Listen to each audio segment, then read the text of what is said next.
and then we'll go. So here we go. So just get comfortable in your seats. Take a couple of nice breaths. And we'll begin. May I be empty and open to receive the light. May I be empty and open to receive. May I be full and open to receive the light. May I be full and open to receive. May I be empty and open to receive the light. May I be empty and open to receive. May I be full and open to receive the light. May I be full and open to receive. And we'll bless. Baruch atah Adonai Eloheinu melech haolam asher kitshanu b'mitzvotav v'tzivanu la'asok b'divrei Torah. Praised are you, Eternal One, our God, Sovereign Spirit of all time and space, bringing us the holiness of the mitzvot and connecting to us as we immerse ourselves in words of Torah. So yes, Hanukkah is around the corner. It's actually so early this year. As I was saying, it's close to Thanksgiving. And I want to delve into and talk today about and discuss today about a couple of things. I want to give a history of Hanukkah. How was that history presented to us? How did it evolve as it came to us through the ages? What did it mean through that evolution? And what does it mean to us now, this holiday of ours? So I thought I'd start just to ask all of you as a way of introduction to say, just go around the room. I'll call on each one as you appear on my screen, and to ask to say your name, just so I can kind of get that in there, and maybe share in brief a Hanukkah memory, the best present you got, something about Hanukkah that stays with you, that keeps with you, that works for you. And I'll start with, my name is Marilyn. And I will say that one of my Hanukkah memories is that when I was 17 and Sesame Street had just come out, and my family, yes, we had no young children, but we recognized the brilliance of Sesame Street. And my brother got for me, for Hanukkah, a Cookie Monster puppet that actually could eat things because it had a hole in the back. And my mother was pretty much appalled that her 21-year-old son was giving her 17-year-old daughter a Cookie Monster Sesame Street puppet, but it meant a lot to me, and it was one of the best presents I've gotten. So I really remember that, and I always liked that. So that's my Hanukkah memory. Susan, what about you? When I was a kid, my sister and I made a menorah to put in the window, big. And the problem was that we didn't know at the time. We made it and covered it with aluminum foil and then put those bubble lights on it. And we were not aware until later that we could have electrocuted ourselves. But it was very pretty. Beautiful. That's great. Leslie, you'll have to unmute. Leslie, you got to unmute. I'm unmuting. Well, one of the funniest stories I remember is we had just gotten a dog for our family, and it was right before Hanukkah. And so I knew in my heart that our dog needed a Hanukkah present. And I went and I got him, don't ask why, because it was insane, this gorgeous box of dog cookies that looked like people chocolates, and each one was in a little wrapped container. And so I said to my dog, because I'm thinking this dog can I can have a conversation with the dog. It's very new to me. Pick the one you liked. And the dog looked at this with the smells, with the different colors and the different flavors, and just like went, "Arr!" But I was really convinced that somehow daintily he was going to say, I want this one. I want that one. Lovely, lovely. Thanks, Les. Jill?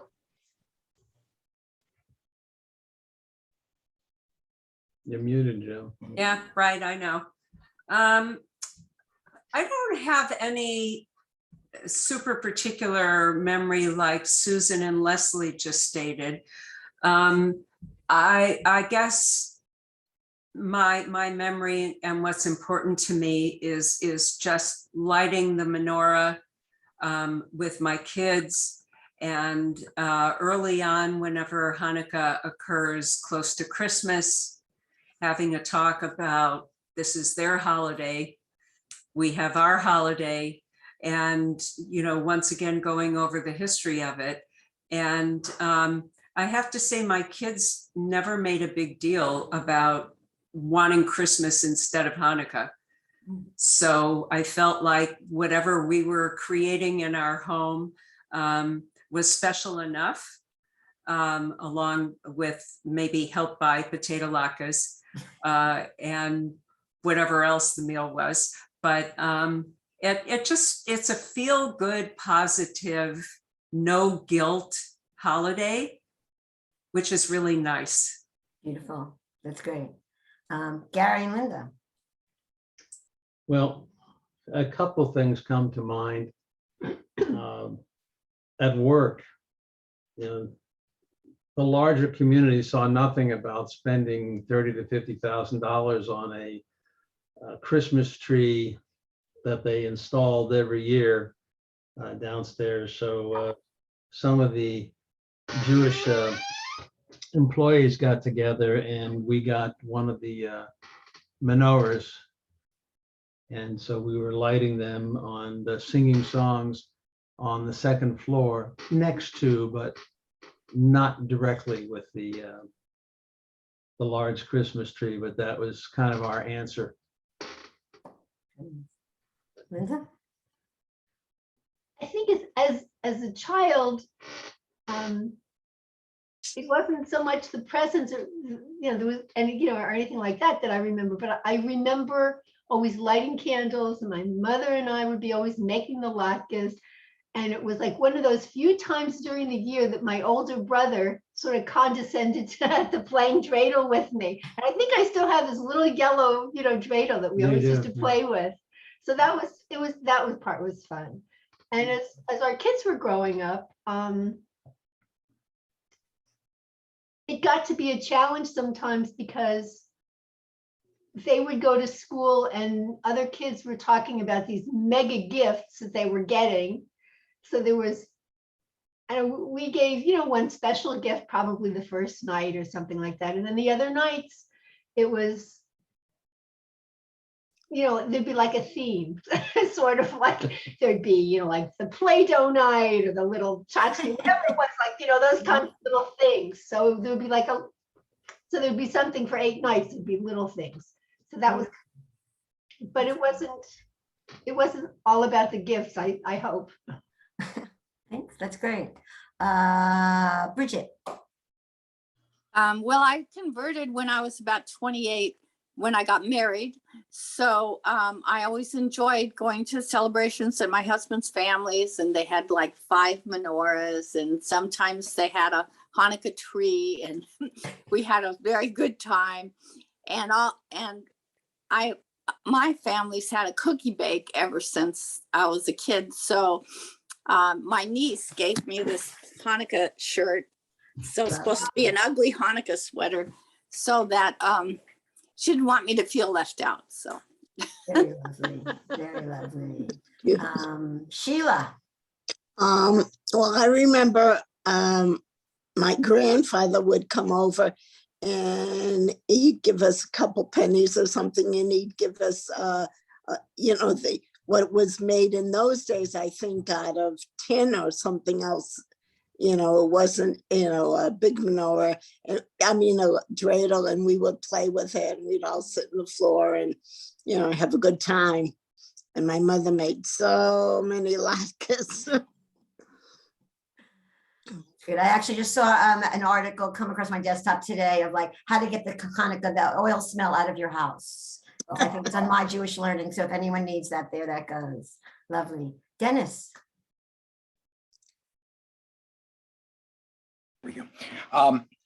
Two memories. One, following up on what Marilyn just said about the smell of the oil. I don't know how old I was when the first time I smelled latkes being made, and I thought it was the most atrocious smell I'd ever had in my life. And I wouldn't eat them, but now it's my favorite food, or one of my favorite foods. And the other thing is, when I was in college, I went to a college that had a huge number of Jewish students, maybe 40%, but the Jewish presence was not as evident except on Hanukkah, when they had their famous Latke Hamantash debates, which you may have heard about, where the faculty from various departments would talk about depending on their academic orientation, either the philosophical, literary, physical science aspects of the Latke and Hamantash. Which one flew through the air with more ease, which one had a better aroma, and things like that. And that was always a hit at Hanukkah time. And then, of course, they always was biased because they only served latkes. Okay, Michael. You need to unmute, Michael. Sorry, I had three things on at once. Okay, so some of these will hopefully not get me in trouble with either my wife or my sister, who are both here. Hanukkah, I can see you smiling already up there, Leslie. So Hanukkah is one of the reasons why I'm glad we're Jewish, because many of you, almost all of you here, know Leslie. And if we were not Jewish, I'd be spending weeks putting up Christmas decorations, and even worse, taking them down, because we have plenty of Hanukkah decorations, but if we weren't Jewish, it would be disastrous. Next, it gives me I see that Bridget has a Hanukkah sweater. I have a menorah hat, which Leslie, I have to find because it's almost showtime. And then one thing that Marilyn will remember is similar to what some of the other people have said. Every year we'd go to Brooklyn to my grandparents, my great-grandmother's house, and Grandma Shug, my maternal great-grandmother, would give each of us a silver dollar. And somewhere I still have them, but I don't know where. And then in line with what Dennis said, the Great Brooklyn College Latke riot of 1972, where one of the Jewish organizations freed the then closed kosher kitchen in protest and cooked latkes. And it was one of the few events in that period of time when all the different communities in Brooklyn College, black, white, green, purple, and otherwise, got together to eat latkes. And this is one of the few holidays where I can agree with my sister, although more with Shammai, because I think she's right. And yes. And I don't give it away, Michael. What? Don't give it. Okay. Don't give the punchline away. This is like no spoiler. No spoiler. You're right, Marilyn. Only on this. Michael? Can I'm glad this is being recorded, actually. So mark this one down. Well, thanks, everyone. That's really lovely. And, it's really amazing. This holiday has lasted, and we all have our own personal memories of it, which I think is really, really interesting that, in even Seder's, even though things are, they're much more formalized. And yes, we have the lighting of the candles, but this is one of those Jewish commemorations where people really do have their own little touchstones to it. And that may be, though not in my teaching today, one of the reasons that it survived. But I really want to delve into where all this came from, because it's some of you may know the history, some of you may not, but I think that all of you, before we finish today, will find something that's a little bit surprising that you didn't know. Because I will say, through the years I've been studying this, that I found things that I didn't know. Even this year I did. So what I want to do first is to ask someone, give me on regular chad, on 1 foot, what's the story of Hanukkah? In like 3-4 sentences, who wants to give me, what's the story of Hanukkah? Marty. Somebody chime in. What's the story? Lorraine. Okay. Oh, Lorraine, do you want to share a memory? Yeah, before you- sorry, I got a call, absolutely, got a call about membership for High Neighbors. I had to take it. You have it. Sorry about that. That's okay. So give me a, so my understanding is that during the war, there wasn't enough oil to keep the ark lit.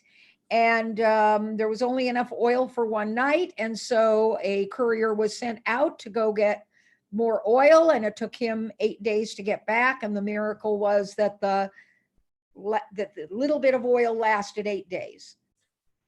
Wow, that's great. That's part. So that's it. So let's break that down a little. So there was a war. So there was fighting. It's in the Greek times. So that is the story that, yes, that the temple was defiled and they had to clean up the temple and get pure oil. And we get the story that there was enough for just one and it lasted 8 days. And that's kind of that's the story that we kind of get handed down through the years. Not exactly, as we'll see where it goes. And we're going to delve into that now.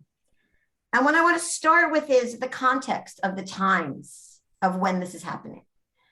So this is happening around the last century of BCE, right? Before the Common Era, in this last century. And in that time, it's about 300 years after Alexander the Great has come in and kind of conquered that part of the world. So the Hellenization is huge.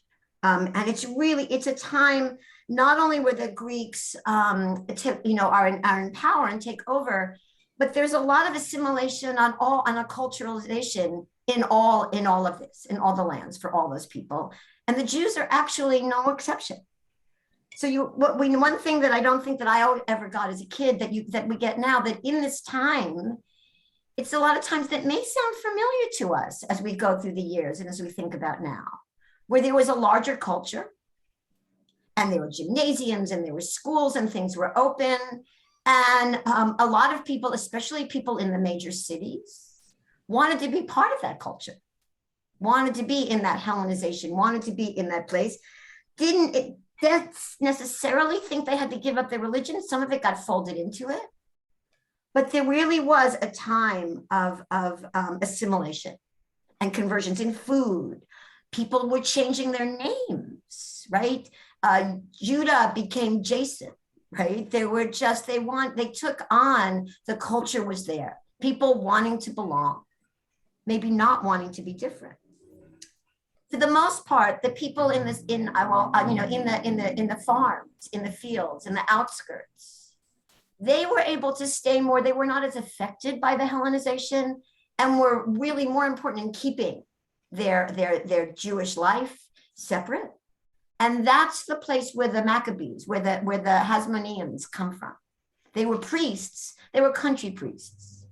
That's the Hasmoneans are the tribe, are the group, the family of Judah the Maccabee and of the Maccabees. So it's important to remember that that this is when this time is coming out of. It is a time when people are like, I can be Jewish. Can I be Jewish? I want to be Jewish in Greek. It's a time that, again, I think that we can relate to in where we are now, of a major culture coming in. So it's interesting to hold that dynamic as well. So what do we find out about Hanukkah? Because there is this, there is a revolt. There is the Hasmoneans, and it's, Matthias and his sons. One of them is Judah. And they are incensed that the Greeks have now taken over. And it comes to the Greeks have taken over the temple and defiled it. And they're the ones who come in, and there is a war. And they were able to take over the temple, and they clean this. Now, how do we know this, right? So that's when we start getting, that's when the story starts getting a little murky. So there are these books. There's Book of the Maccabees. There's 2 books, Books of the Maccabees 1 and Book of the Maccabees 2. Have you, anyone here ever heard of them? No. They're in the New Testament, They're in the New Testament and they're in something called an Apocrypha. Apocrypha. These are the books that did not make it into the canon when the canon was closed. Daniel, I think, is the last book that gets in. It's the latest book. I do have to mention, since my brother is, this is a book that talking about our family. This is I don't know if you can see it, but this is Harriet Heiss's book at some point. So this is a book that gets passed down through the generations in my family. But this is a book of the Apocrypha. The books are, there's a book of Judith. There's the 2 books of Maccabees. What else is in here? I have to get to the, didn't prepare this well, hold on. But there's this book of Tobias. It's books, the book of Esdras. There's a Wisdom of Solomon. There are many books that just did not make it. And the 2 books of the Maccabees are part of that. They did not make it into our canon. They did not make it into the Hebrew Bible. And that's where we see the first story of Hanukkah written down. And so it says, here it is, make this bigger. It was the 25th day of the 9th month, the 25th day of Kislev, which is, again, the 148th year. And that's when they dedicated the altar. It was the year after they won the war. They took over the temple a year before. And so that's how they got to that date. They said the next date, we are going to dedicate. And that's where we get the name of Hanukkah, because Hanukkah means dedication. And that's where we get that link. So they dedicated on the very day that the foreigners defiled it. And they praised God with harps and with songs and harps and pipes and cymbals. They celebrated the dedication of the altar for 8 days and brought offerings. And they brought, they decorated with crowns and shields and a lot of rejoicing. There's a lot, it's a simcha. It's a thanksgiving of to this dedication. And it says at the end, 8 days each year, starting on the 25th day of Kislev, with praise and thanksgiving to God, this is going to be commemorated. So what information do we have from here? What do we learn about the holiday from this particular part? Here we go. From this particular part of the Maccabees. This is the first book of the Maccabees. What's here? What did we learn? The date. No. Speak up. Go for it. Learn the date. You learn the date. We learn the date. We learn the date. Well, and what's the ritual here? What commemorates this date? The dedication. It's the dedication. But what's missing from here? No revolt. No revolt. Okay, that's right. They don't give a specific thing about the revolt in this part, though. I will say in the book of the Maccabees itself, they do the Hasmoneans. The Hasmoneans are very proud of themselves. So there's a lot about them, but yes. But there's one important thing that's missing here. Speak up. Well, I want to There's no know lights. why. I want to There's know no why they dedicated the altar for 8 days. I mean, was that significant at that time? Excellent. Now, Lorraine brought up a point that I had never heard, that it took 8 days to travel. And Lorraine, I had never heard that before. That's really interesting. That's something new that you brought. So that's really wonderful. I just, that's something I'm going to look in and see. That's really interesting, Leslie, you brought up. So why is it 8 days? You're right. That's a good question. And then what else? I think, Dennis, you said, what's the other thing that's missing from here? No candles or no No light? candles, no miracle. Okay, so you would think that would be an integral part of the story, don't you? But it's not here. Okay, so that's first Maccabees. Now, the first book of the Maccabees is written, I think, in Aramaic. It ends up in the Apocrypha because it ends up in Greek. And that's how a lot of those books got so quickly translated into Greek that's one reason why they did not end up into the Hebrew Bible. This one originally was, I believe, in Aramaic. The second book was actually written more in the Greek and more colloquial, and it is much more of it's much more a literary book than a historical book. But here again, it is from the book of the Maccabees. They're actually almost the same. And as an aside, I will tell you, if you're thinking of ever reading them, my suggestion would be don't. I say that because They're they're very bloody. Thank you, Sheila. One year I decided, I've never read the book of the Maccabees. I think I'll read the book of the Maccabees. Don't read them. I don't think I got through the second one because going to the first one was hard enough. They're very bloody. They're very hard. It doesn't end well, you know, so that as much as we would like to think, oh, isn't this wonderful? I would suggest to keep it of like, yeah, okay, we know it's there, but don't read it. It's a little tough. The book, but here's in the second book, and they're basically different recountings of the same story. And here again, it says, at the same day that the nations that the temple was defiled, it was the 25th day of the month. And so they celebrated on the year anniversary. And here's the answer to your question, Leslie. Here's what it says. It says, and let me get my spotlight here. It says they celebrated for 8 days like the festival of Sukkot, right? Because they weren't celebrating the holidays. And they remembered, oh, we didn't do Sukkot. And it's not that far before Hanukkah is Sukkot. So that was the reason given that they were going to celebrate for 8 days. That's one reason that's given. We'll see later that there's another one. But this is what the reason they gave now is that they based it on Sukkot, the 8 days of Sukkot, 8 days of celebration for Hanukkah. But again, what's missing from here? The lights. The lights. These are the two earliest, the recountings we have about this Hanukkah, this dedication, and we still don't have any miracle. So what's the deal on this? All right, well, let's see what the next thing is. So now we have our friend Josephus. I brought in Josephus the last time I taught here. Josephus was a historian. He was kind of like the journalist of his day. His politics and where he stood is a little shaky for some people. Depending on who was in power was kind of where he went sometimes. But he is someone who's around in the time of the Second Temple, at the end of the Second Temple, which is when this is happening. Because this battle happened in the very beginning of that millennia, in the crossover of the millennia. And Josephus says, so he brings up Judah the Maccabee, and he brings up the Festival of Restoration. There it is. And here again, they honored God with hymns and psalms and all of that. And he says, yes, they regained freedom of their worship. They made laws that they should keep this festival for 8 days, right? And then here we have, from that time, we celebrate this festival. And he's the first one to call it the lights. No explanation, but he calls it the lights. And then he said, I suppose the reason was because this liberty beyond our hopes appeared to us.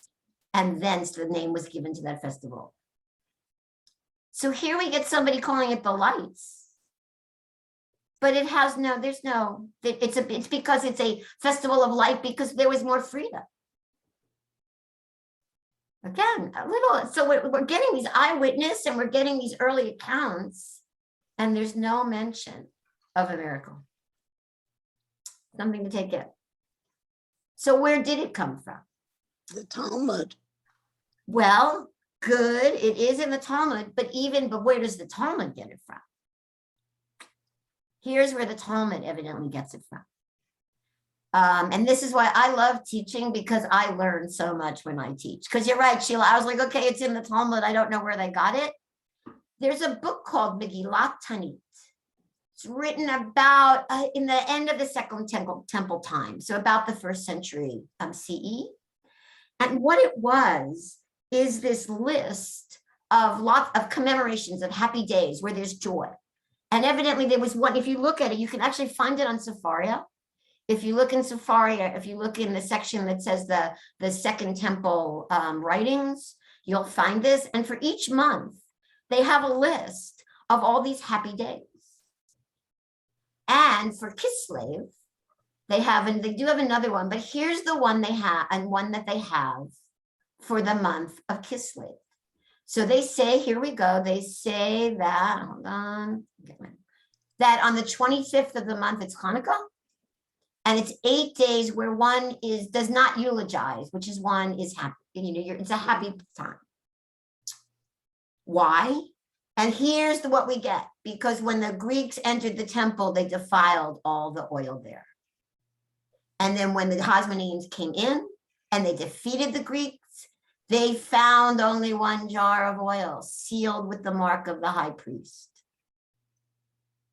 And though there was enough light to light one day, the miracle occurred and they lit it and it went for 8 days. And so here's where they say the following year, when they decreed the 8 days of celebration, which we learned in the book of the Maccabees, they said, what justification? And they bring in these other ones, which I talked to you about. I said they have one where, okay, so they say that in Vayikra, it talks about how Moses dedicated the Mishkan, the tent of meeting for 7 days, right? And then later, when the temple had to be dedicated, here it is, when at the dedication which Shlomo made lasted 7 days. So that's where they get the 7. You know, what reason did they make it 8? And they said that this rededication, they built it with plaster, they dedicated for 7 days. So they brought in a couple of other things. So they do bring in that light, but they still don't bring any kind of candle, any kind of ritual around it, but they do mention it. Now, I will say that this book of the Megillat Tanit, most of all those lists that you can look at, those holidays were gone. One of the reasons they say they're gone is because they say that, well, there was no more temple. Most of them were temple based. So they're no longer celebrations of joy. They're now celebrations of sadness. So of all that list, it is Megillat Tanit. In this list, only 2 of them really remain, Hanukkah and Purim. Those are the only 2. No, it's interesting because Purim and, Purim and Hanukkah are kind of, they're kind of are often, because they're later holidays in the scheme of history, they're kind of lumped in the same boat. But as we know, Purim, the book of Esther, is in the canon. It's part of the Hebrew Bible. So it makes a little bit more sense. Hanukkah is still a little iffy. This is a little murky for me of all of this. How does it become such a big holiday when we're not really sure where it came from? I mean, it's really funny because today we don't even think about this. Hanukkah is such a major holiday. And yet it's not really in its origins. It's really interesting, I think, to figure that out. So here comes, we go to next. Marilyn? Yep. At the bottom of that paragraph, Mm-hmm. there's a reference to coming out from a narrow place into broad spaces. It's almost like they're hearkening back to Pesach. Beautiful. Oh, I love that. Yes, here it is. They fixed it when they came out from the narrow place into broad spaces. And they said, beautiful. Thank you so much. That's great.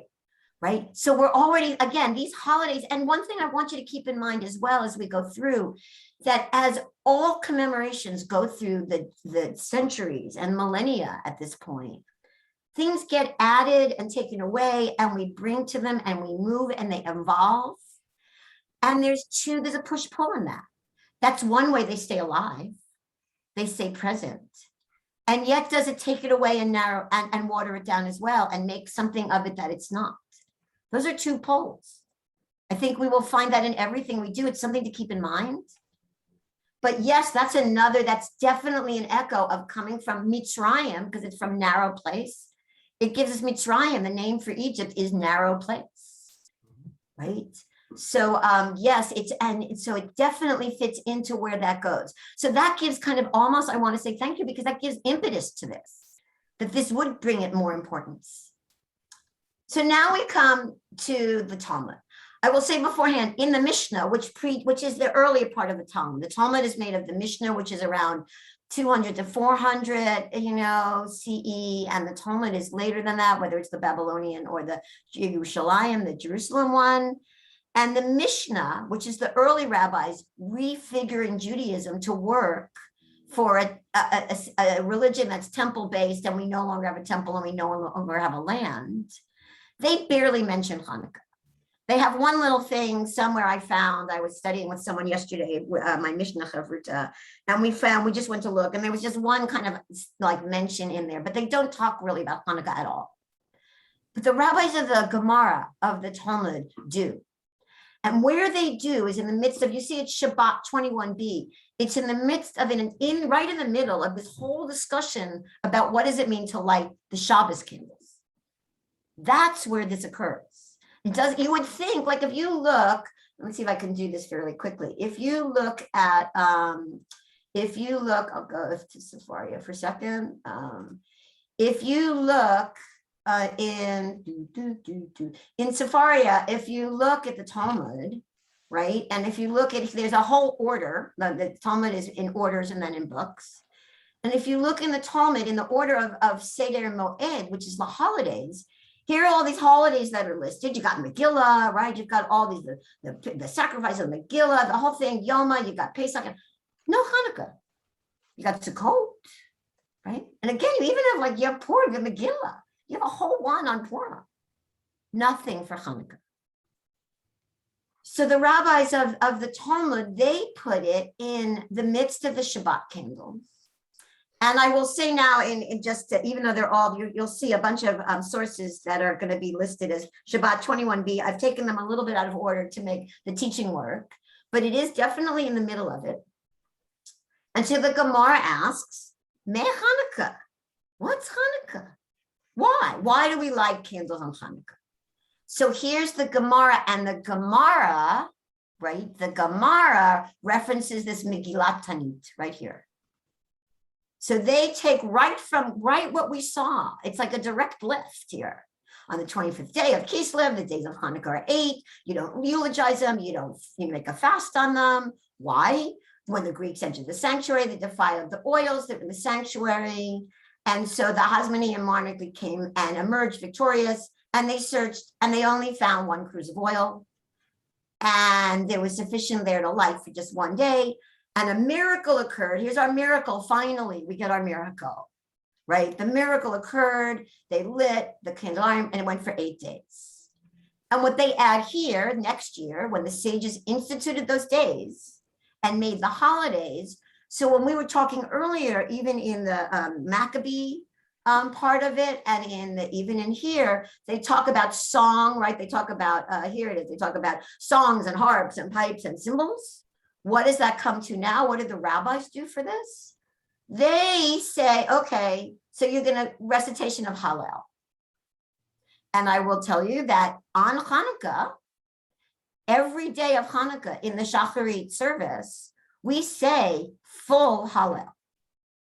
And just as an aside, what some of you may not know, I mean, there's 2 versions of Hallel that you do. There's the full Hallel of all those sections of Psalms that are made for rejoicing. And there's a truncated version.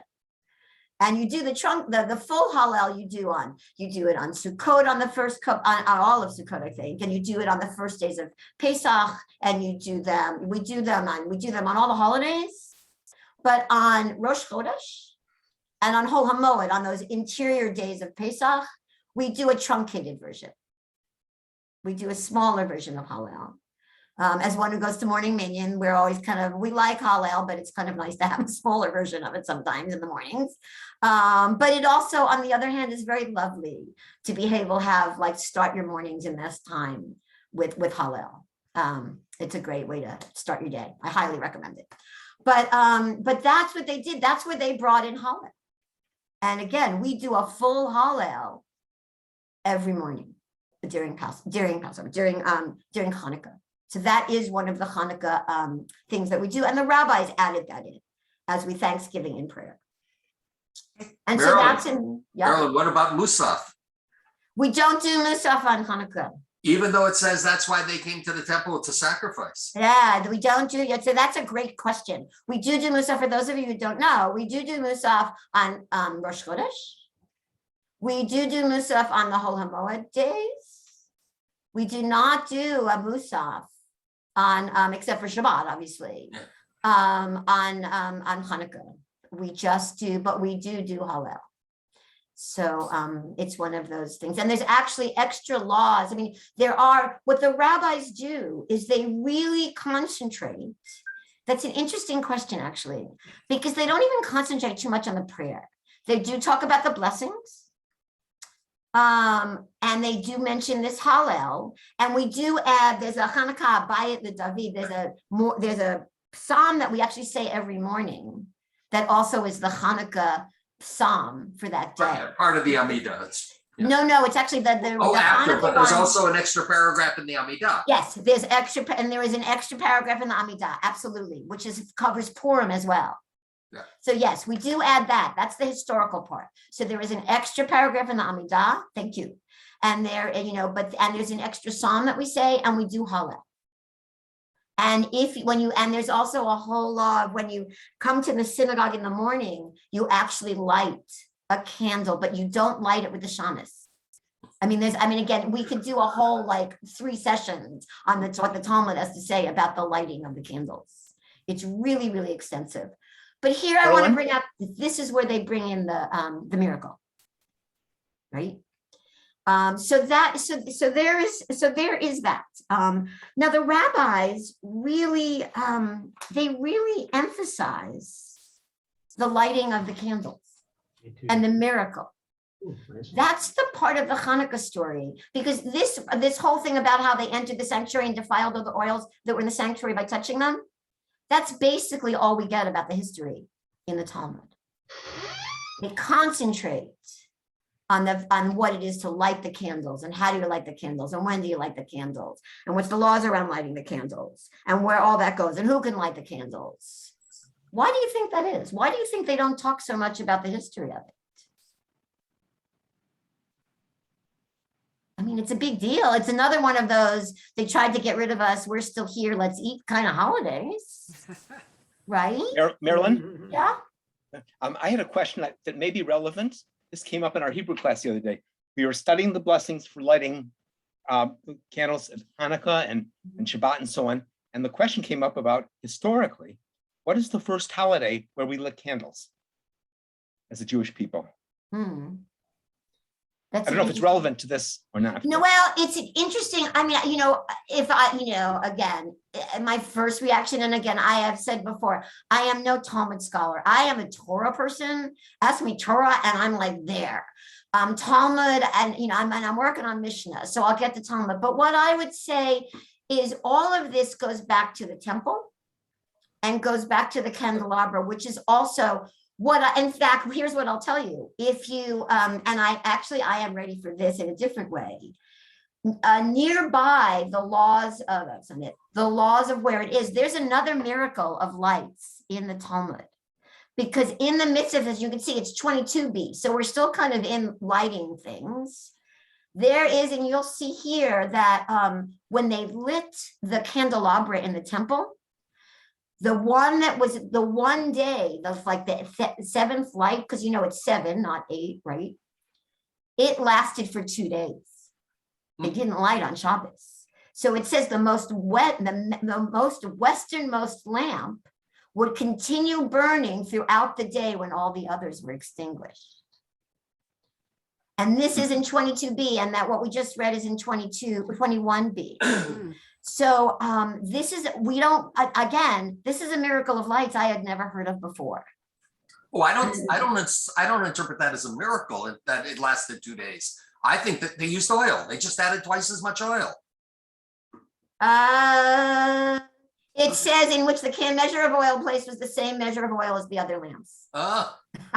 I think somebody went and added more oil.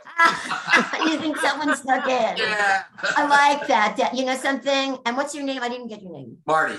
Hi, Marty. Marty, I like, something? It could be, right? But something, but the story of it is that it's Shabbat and it gets to go and it's another miracle is just a nicer story for sure. Yes. That's okay. But it's really interesting to me that we get this extra miracle story right afterwards. That makes me wonder, I don't know, I wonder where the Megillat Tanit people got it from, right? Did they look at that and they knew that that was a story when they did that? And did they intuit and get that story and expand it? We will not know. But again, it does definitely say that. And I think it says it one other place that I had it. Oh, because it also says that in the Midrash, in Sifra Bamidbar, it also talks about how there was this extra light, that the Western light burned continuously. And the reason it comes up in the Midrash and in the Talmud, because you talk a lot about what you light a light from. How do you light it? What do you light it from? And that you can see here, it says they lit the other lights from that one light. So And that it also was the brings new Shamash? meaning. What? That was the Shamash or the Well, it's not the Ner Shamash in this case, because this is not a Hanukkah. But I'm wondering, I mean, where that comes from. It's almost, I was thinking, I mean, that's interesting. Maybe it is the Shamash of that one. You're right, Sheila. Maybe it's also kind of like the Ner Tamid kind of thing, right? That one has to be continuous all the time. And it brings some kind of miracle thing, or some kind of otherworldly, godly, whatever someone wants to think about, into that, even into the lighting of the candelabra in the temple. And then there's the lighting to us for the Shabbat. So that's a long-winded answer, as my students can tell you I want to do, to say, Dennis, I'm thinking the Shabbos candles, that lighting that, if you look in the Talmud, that would be the first lighting. Because again, Shabbat 21b and 22b at least, and maybe even, I think it even goes into 23, is all about lighting. It's kind of crazy. So it definitely does bring that up for sure. So that's there. But but getting back to our question, what is it about the light? Why aren't the rabbis talking about, wow, we had this victory and this is why we're celebrating. We forgot to do Sukkot and now we're doing Sukkot and it's 8 days. Don't you feel like that's missing? Why do you think the rabbis would have left that out? It wasn't a big deal then. Say more. Why wouldn't it be a big deal? Don't you think it's a liberation? I mean, Dennis, it's close to Pesach. Yeah, but I don't, Hanukkah was not a big deal at that time. We've made it a bigger deal, during our time. Okay, so it wasn't as big a deal as the rest of them. It's actually the books don't get into the canon. So I can see your point on that. That's one point. Anyone else have any ideas? It's good. I like that. Well, I think in modern times, it's become a bigger deal because of Christmas. Well, yes, and we will get to that. But I'm talking about the rabbis of the Talmud, because it starts with them. They don't make a big deal about that. All we ever hear when you're kids, the whole story is like, yeah, we fought, but it's the miracle. But it's the miracle. They chose not to talk a lot about how we got to that miracle. That was a conscious choice that the rabbis, the rabbis of the Mishnah don't mention it at all. The rabbis of the Talmud barely mention it. Historically, Marilyn, Yes. I wanted to say, in studying historical practices, sometimes people don't mention it because it's so taken for granted, and sometimes they don't mention it, because it's not important. Okay. All right. That's interesting. Okay. There's that. Who else? the Someone else wants- Hasmoneans only had a military purpose. They were not religious in any way. Well, I see. It depends on which Hasmoneans you're talking about, though, because they were priests. In fact, and that brings up one of the reasons I think they did, because the Hasmoneans were actually in their nascent part, like Matthias and all, they were country priests who were pissed because people were being Hellenized. And they were actually not part of the story of Hanukkah. Is the battle is not just about Jews versus Greeks, but it was Jews versus Jews. There was a lot of assimilation in there. And so there's a lot in there. Like the Hasmoneans end up to be very bloodthirsty.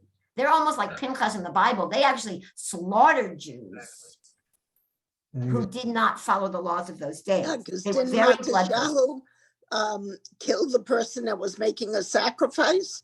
Exactly. Yeah. Yes. Thank you, Sheila. Exactly.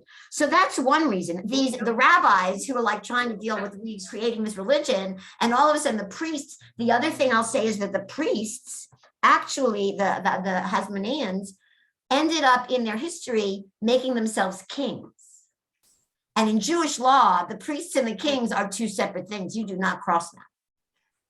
So that's another reason I think why the rabbis in the Talmud don't really want to start talking and delving into this history, because of that, because they want to de-emphasize that part of it. Another thing that I had learned is that it's also, when you think about it, the rabbis of the Talmud are in Roman times, right? And of the Mishnah are in Roman times. Right. They don't really want to emphasize a small band of like zealots overtaking the larger nation in power. Is not exactly like politically, just like Jesus was actually originally in the Talmud and it got taken out because Jesus is not spoken well of in the Talmud. And some of the rabbis were like, this is not good for us to have this major religion thing in there. We don't need anyone else persecuting us anymore. So that could be another reason, is they don't want to emphasize that part of the story. They don't want to they got out of Dodge, they're in Yavne, they got out of Jerusalem. They don't, Bar Kokhba just has happened. So there's a lot of stuff they don't want to disturb the Romans. So it's another reason. But also, don't they say, because the Talmud is the days of the Romans, and the other one is the Greeks. So the same kind of bans were on them, like not to study Torah and this and that. And that's how, the business with dreidel came up, and, that they were secretly studying. Yeah. And then when they came, so Great. it's almost like a repeat, but just a different people. Great, thank you. That's great. And I will take that and then extend it. So instead of concentrating on the military stuff and what happens to this family going forward, they talk about the miracle of the lights and how it lasted and what that meant to our people. And I will also say that's very convenient for them, because just as, again, a lot of what has to happen as we recreate Judaism and as we go on is there's other cultures and there's other influences, and every culture has a holiday of light in the middle of darkness, right? We just had Diwali a week or so ago. I mean, the Christmas tree has nothing to do with Jesus. It's a pagan thing with lights on it because it's the darkest time of the year.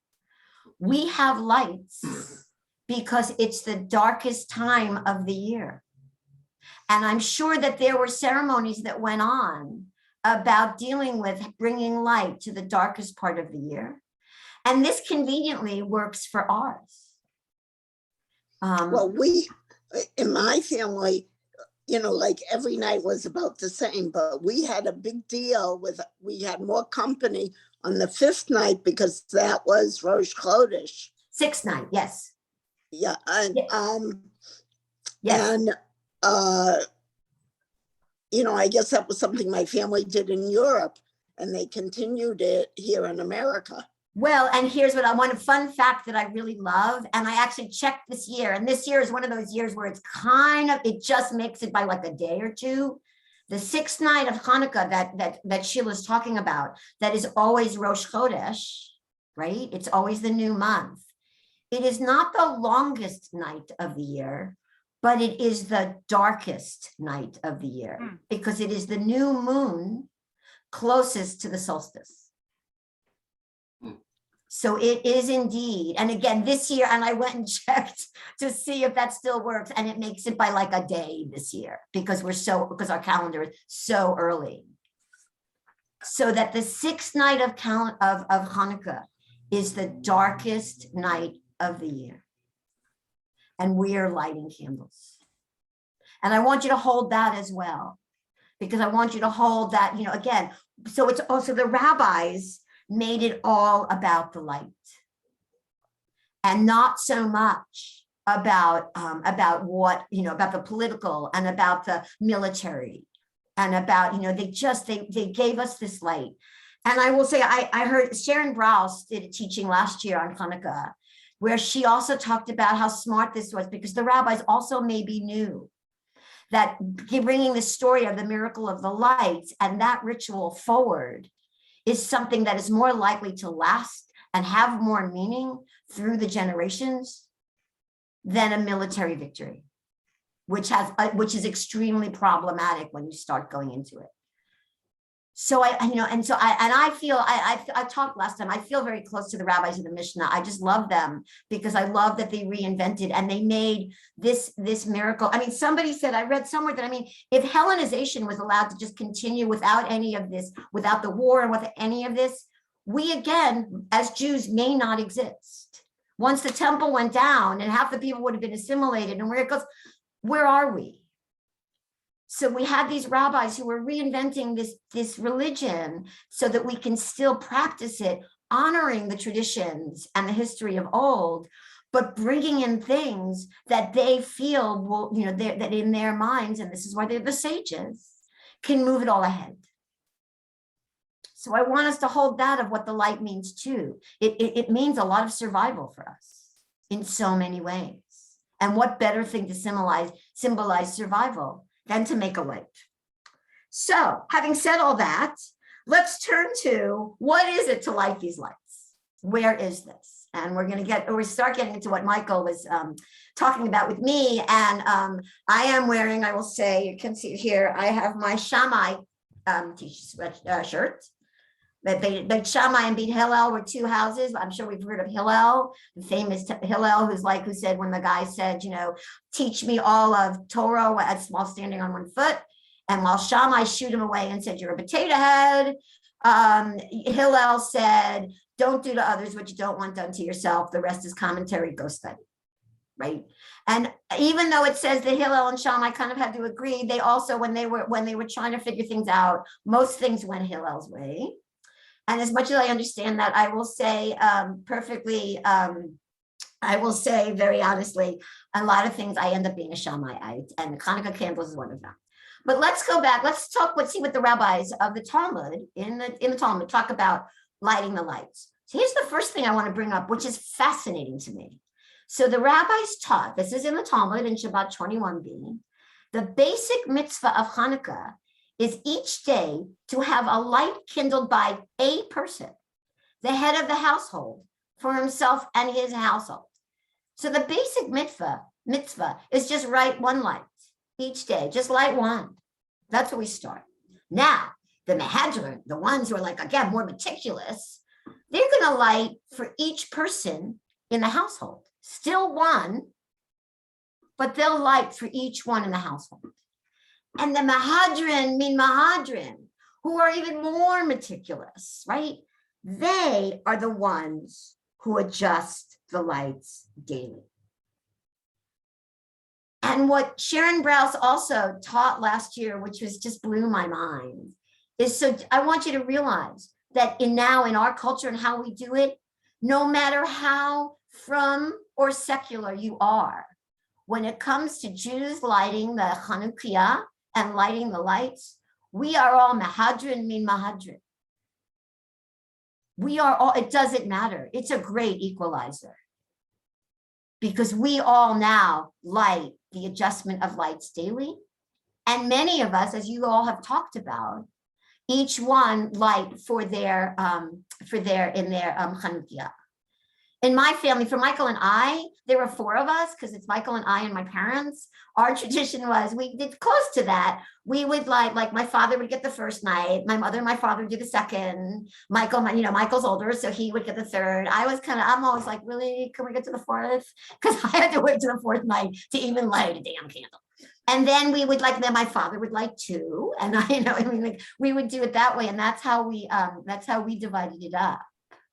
We actually we only lit one, but I know in many families, and we now, people light each one and people have their own personal Chanukiahs. So it's really very lovely. But no, all of us, we're Mehedrin min Mehedrin.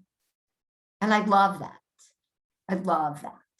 All right. So now let's go back into light. So that's the first mitzvah of lighting.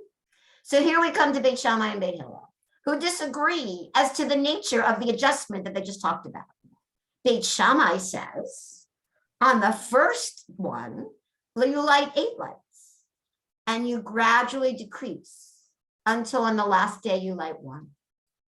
Beit Hillel says, on the first day, you light 1, and then you keep adding. To enhance the holiday. To enhance how anyone else before I give, they'll give the ideas of why, but anyone got some answers on one would go for the other? What do you think, Well, Michael? sorry for the thing. I had to take a call, but I've come back in at the right time. So Leslie and I are taking a Women of the Bible Midrash thing. So what the teacher says is make up your own Midrash. So I'm going to come up with a third thing to disagree with both of them. Start with 8, 7, in spirit of what you just said, Marilyn. 8765432, and on the 8th day, you light 8 again. And why? Give me the reason. I'll get you Because you got the oil back. Oh man, I'm running out of oil. I'm running out of oil. Somebody Excellent. go to House of David or go to Cambridge and get me some of that damned oil. I'm running out of oil. I'm running out. Ah! I got the oil. The supply chain shortage for oil. Oh man, is there a modern implication here or what? Well, Michael, I love that because actually there's one teaching I got from David Hartman, I'll get to you next to Lorraine, is that why is a miracle? The miracle should be 7 nights, not 1, right? It's like, why are we talking about the 8 nights of the miracle? It's really only 7. So that actually, I like that, Michael. That's very interesting. I think that's kind of cool. Lorraine? So I think this goes with, 3 Jews, 8 opinions. Okay, yep. There, well, definitely it definitely goes there. And mislochet, which is, we always have conflicts in the Talmud. It's a really lovely thing. And I will say one thing, I'm more of a Mishnah person than a Talmud person, but in both of those, the minority opinion is always represented. It's one thing I love is that we don't maintain just the ones that won. And that isn't what got passed down. What got passed down is the entire arguments, which is how someone like me, because I will say right now, and I will tell you what my reason is and thank you, Michael, what my midrash is on it. I, as Michael alluded to, I start with 8 and I go down to 1. That is my minhag. That is my custom. So what does the Talmud say about this? All right. So the Talmud talks about why. So here, okay. So one reason for Beit Shammai's opinion is that the number of lights corresponds to the incoming days. So on the first day, there's 8 days. Then with Shammai, now we're on, it's only 7 days. Now it's only 6 days. So in the Shammai way, how the days are, the incoming days. The reason for Beit Hillel, the outgoing days. So each day and the number of lights corresponds to the days where Hanukkah is already observed, right? So that's one answer. Then one said, well, because in the bowls of Sukkot, if you look in Bamidbar, when they talk about the sacrifices, Sukkot is like one big, you don't even want to be there if you're not a meat eater, because it's one big barbecue, for all those days. And they do 12, but they do 13 on the first day, and then 12, and then 10, and they do all these bowls. So that's what the Talmud says is for Beit Shammai's. And as Sheila already said to us, the reason for Beit Hillel is that you increase your simcha, you increase your sanctity, your holiness, and you don't downgrade. And so what the Talmud says, if the objective is that the number of lights correspond to the number of days, there's no alternative to increasing their number with each passing of the day. So that is where, and again, normally they go with Hillel and they go there. And then they give another answer. They do the same thing. They talk about the bulls of the festival. And they say one is elevated and not there. So I am here to say also why, my reason for going from 8 to 1 has nothing to do with the bulls. And it actually doesn't even have to do with the corresponding days. But I actually personally, and I took it on not knowing, this is one of these rituals that I will say, it's kind of like kashrut when you first take it on. You can't give a reason for doing it. You need to do it. And then as you do it, you really develop the reason for that you do it, which I think is a lot of our rituals, which I think why some of them are less accessible than others, because you can't give someone a reason for why you should do this. You need to say to someone, please do it. And then you will understand how you do it. Now, it's harder with something like kashrut or going to services or where it is. Lighting candles, it's a lot easier to say, I'm going to do it this way because I like to be different. And yet, as I do it, what I found is that for 8 days, when we start, all of you are on just one candle. Me, I'm like, it's Hanukkah, there's 8 candles, I'm celebrating, I'm really happy. What I have found each year, each day, I mean, and each year and each day as I go, I watch the light change as I take away one candle each night. Now, as you're increasing the light. Okay, yeah, your happiness, cool, it's more light. It's there. You kind of get sucked into the, oh, there's more light and there's more light and there's more light. For me, it feels very close to me to say, okay, there's only 7 now, but yeah, that's still a lot of light. I like that. 6, okay, 5, oh, again, it's a little less light, but you know something? It's dark and I still see the light. And as I go down and down and down, I begin to appreciate even the smaller amount of candles still bring light to darkness. And then we get to the last day and you're lighting 8 candles and you have a big flame. I'm lighting 1 candle. I only have 1 flame, but I meditate on that flame and I still see that that flame gives light in darkness. And the next night, when all of you are like, oh man, it was like blazing and now we're plunged back into darkness. For me, I bring back that 1 light because it's easy for me to remember that 1 light and how much light that brought and how much light 1 light can bring. So for me, it's become, I've added something to the ritual. Or for me, for someone who also works in the social justice realm and thinks about what it is that we can do to be a light in dark times, and for people who are in darkness, to be able to bring that 1 light and hold that 1 light becomes really important to me. And so I'm okay that next night because I know that there's even just 1 light will light it. So I offer you that as just as Michael, again, thank you, Michael, as a mind midrash. And I will, as we're going to go on, I have a little bit more to go, but to encourage you to maybe think about what that could mean. I will say an entryway to doing this is to bring in, to do it both ways, which I did a couple of years, and see how you feel about doing them. If you feel a difference. You may not feel it as much doing it too, but it's an interesting exercise to go through. But I think that what's important is that we hold the light.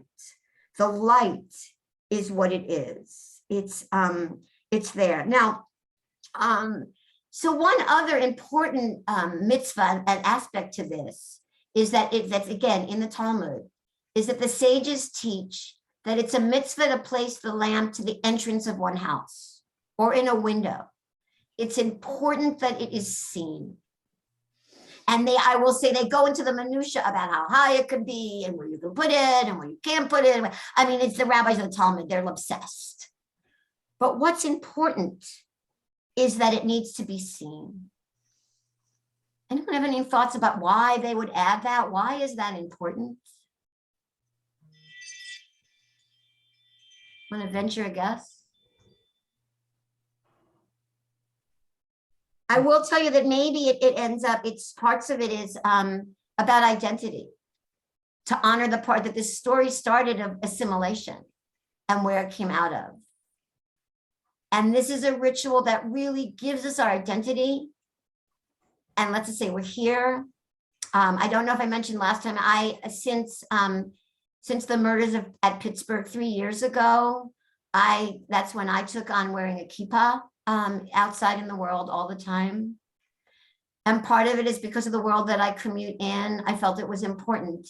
If I'm going to teach social justice from the place of I understand what it's like to be other and to be an other, that I need to be out there as that person, as a Jew in the world. So for me personally, there's lots of layers to it. There's a layer of, of sanctity, of creating sacred space where I am. But it is a matter of identity, and it's very interesting how people react to it and how they react to me as are you Jewish? When I'm giving out food at Glide and feeding the homeless in the morning, it's really interesting to find people in the crowd who are Jewish and feel that connection, and all of a sudden they don't feel so alone. And these are not just homeless people on the street. There are people who, as we know, there are people who need to get fed these days. And I'm seeing more and more people who you would not expect to be on that line getting their breakfast, and they're getting it. And yet they seem, and and it's like, oh, what year is the holiday? What year is it this year? They ask me. So being out there as a Jew and being identity, that's one way that does that. I found an identity from someone from Edith Klein, who was head of Keshet, head of the LGBTQ organization, the Jewish LGBTQ, and they look at Hanukkah as a way of identity, of liberation, that they get to say who they are. They really identify with this holiday because we have to put the light out, and they're like, we need to be able to be seen. So it's also a measure of needing to be seen. Now, it does say in a time of danger, you prohibit, you don't have to do it. You can keep it in your house. And there are many stories of the Holocaust and in the camps of people getting Hanukkah together. And I will say again, what a difference light makes. These rabbis were so smart to make the light. They don't care about the Hasmoneans. They're all, they're in a dark place. To be able to celebrate a time of light. They would save oil. They would take wicks from their clothes. That's how important that light was. That's how this holiday has helped us survive. And I will bring to us, as we start to wrap this up, I want to say, so here's from the Savat Emet, the famous rabbi, famous sage, who said to be a Jew is like a star to bring light to places of vast darkness. Thus, even and perhaps especially when Israel descends into the darkness of Egypt, its mission is clear: to light up the darkness of the most depraved and immoral parts of the world. And Dennis, I love that you brought the Eid the Mitzvah. That's really beautiful that you brought that narrow place, because here the Sfat Emet is echoing that again. It's beautiful. That they knew that this holiday, to have a holiday that was able to incorporate maybe a pagan culture that the Jews were still following in some way. So we get our holiday of light, but it's light about darkness, of all sorts of darkness, right? And then Shai Held, who was an amazing scholar and teacher at Hadar in New York, talks about that in understanding our mission in the world, there is something crucial to keep in mind. Stars do not eradicate the darkness, they mitigate it. They do not turn the world into a palace full of light. Rather, they shed light in places that would otherwise be consumed by darkness, right? This is just so beautiful, right? He says, like Isaiah prophesies that God will one day banish all darkness. Not that we will, but what we can do, what we must do, is to soften the thread of night, to soothe and ease the pain of the world. And even though we can't obliterate darkness and eliminate sorrow, we cannot bring an end to the darkness, but we can soften its effects. So while the candles are burning, and some of you may know that when the candles are burning, you're not supposed to do any work. The candles can't be used for anything else. That's why you have a shamus. And actually, there's a tradition that women are not, that's the one time women get to have not work. And I don't really want to go there because they have a whole thing that kind of gets a little upsetting for me. Like, really, they're going to give us 20 minutes? Thanks a lot. But to think about the light means so much. And you've all shared these stories, like Jill, you thought about what you brought your kids, Linda, you said the same thing, Bridget, what it brought to you, right? It's about the light that we get to, for 8 days, celebrate light. And to finish and kind of wrap it up before any of you might have any questions, and I have some other things I can share with you, but David Hartman of the Hartman Institute gave this teaching that Noah Kushner brought to me, one of my rabbis, Rabbi Noah Kushner brought to me. And what I really love, because actually, what is the miracle of the light?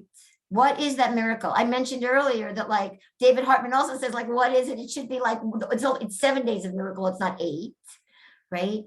But what he does say in considering the miracle of the cruse of oil, right?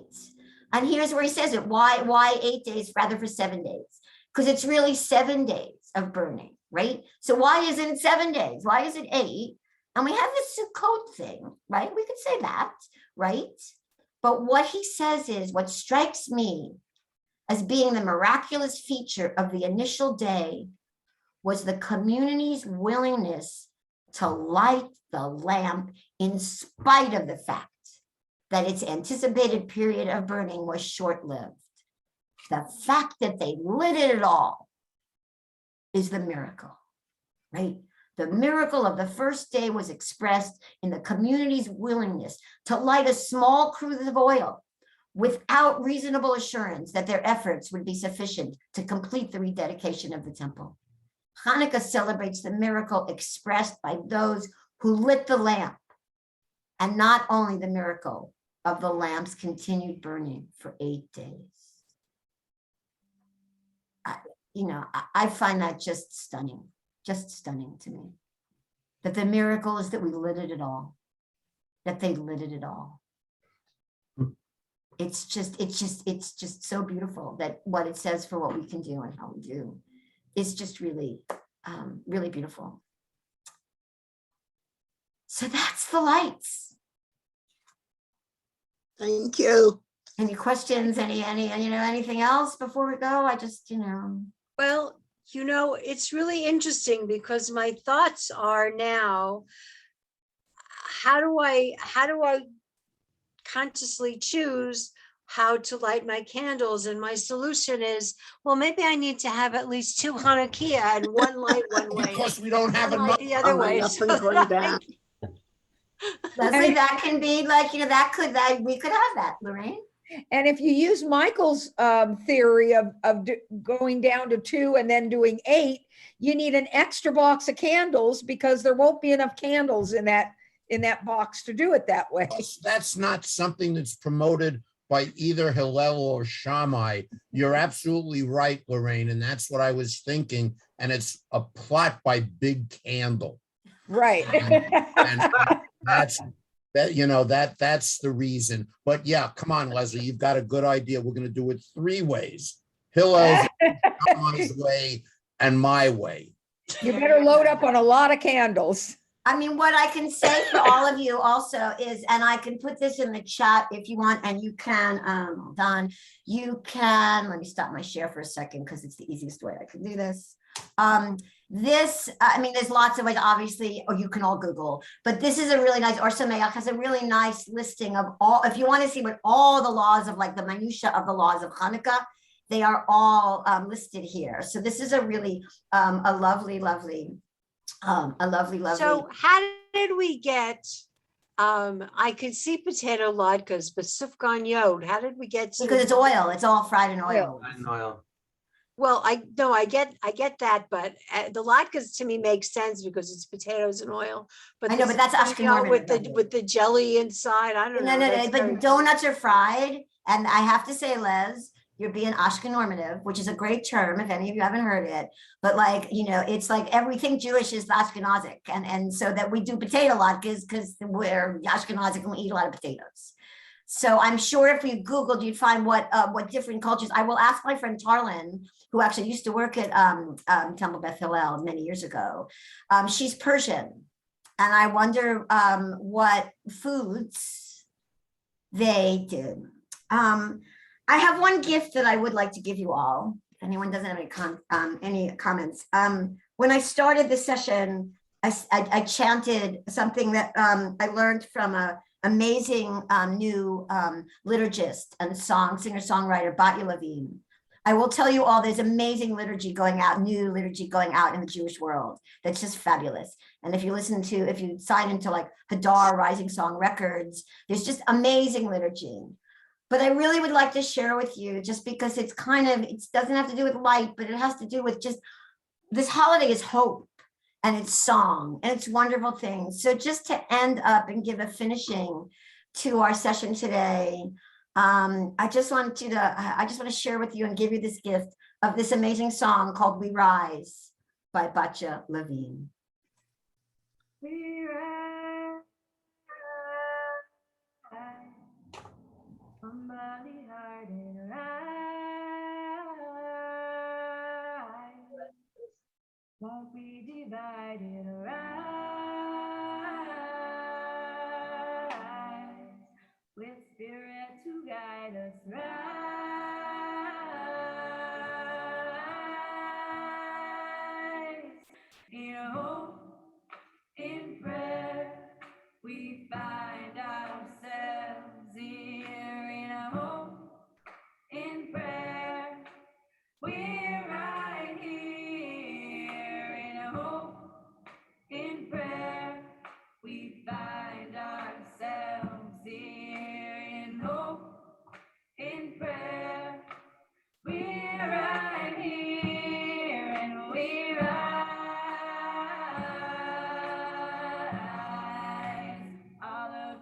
children rise.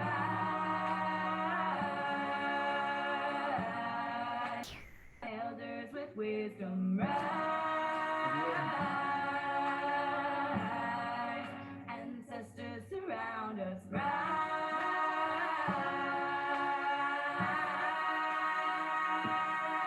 In hope, in prayer, we find ourselves here. In hope, in prayer, we're out here.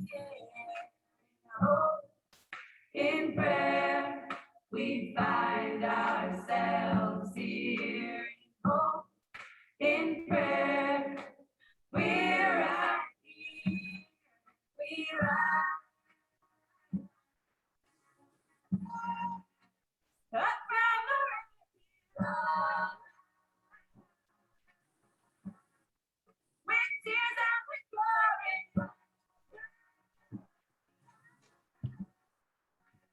fighting for life.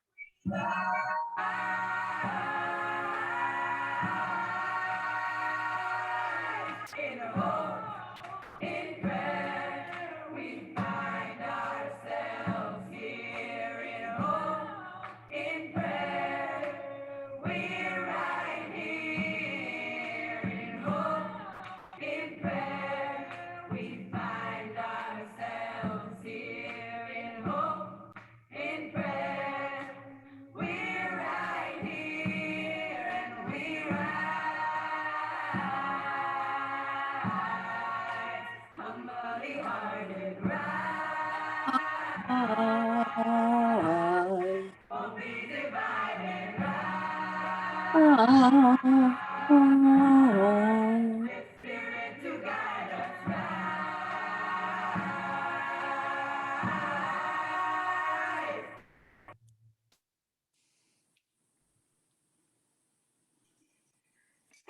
I play that when I am feeling down.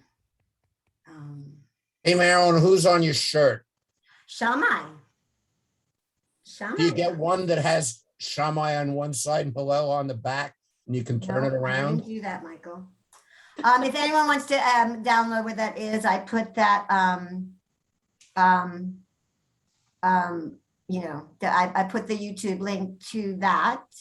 So you can also do it. It's really, you know, and we rise. We're still here. And that's another story of Hanukkah.